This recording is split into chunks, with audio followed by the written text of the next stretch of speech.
What are the essential website pages that every B2B website needs? Well, the answer to this question is probably fewer than you might think. Every B2B website must have, obviously, a homepage. Goes without saying, needs to be present because it's what appears when people navigate to your main URL. What your homepage should contain, of course, is up for discussion, but your value proposition, some proof, your differentiation, and some relevant calls to actions and signpost to other pages being viable candidates. After your homepage, you want to have product and service pages depending on what you offer. The vast majority of visitors to your website are going to be time poor, information rich, and task oriented.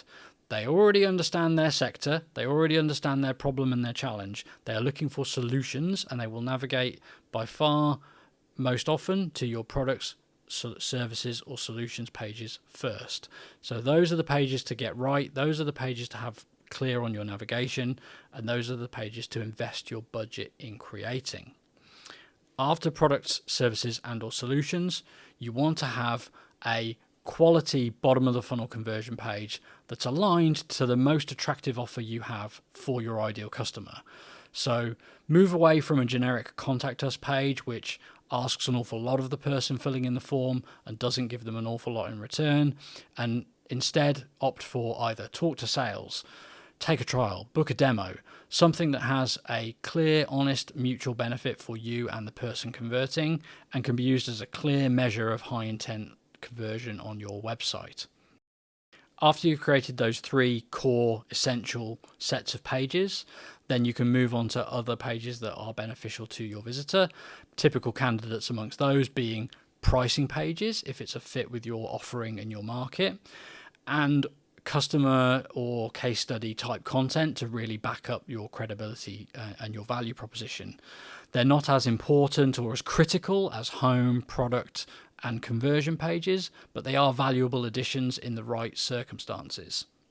Once you've got all of those key pages created, you can of course go on to create any content that you like or need. Be aware, however, that just because you create a section on your navigation and a set of pages about a particular topic doesn't mean that buyers will navigate to it in any great number. A typical example of this is the industry or vertical specific pages that are very common on sitemaps when new websites are being conceived. Makes a lot of internal sense to create content around specific industries that you serve, but buyers have proven in their behavior that they do not navigate to those types of pages in the same quantities that they will go to your product or service pages.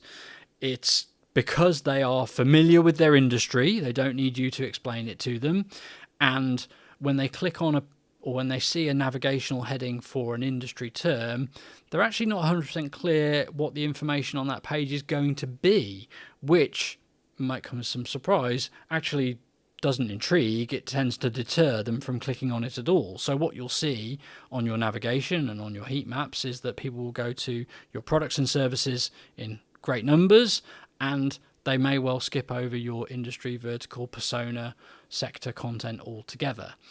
Now, if there's some search opportunity around those pages, then it could be a good idea to create them in due course and have them on your site, of course.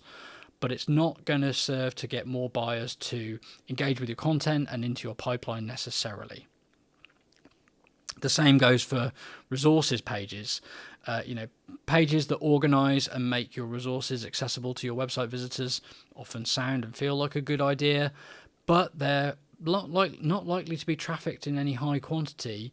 People tending to discover resources via search, via YouTube, via podcast services, via Google, as opposed to coming to your site and then exploring what resources are on offer.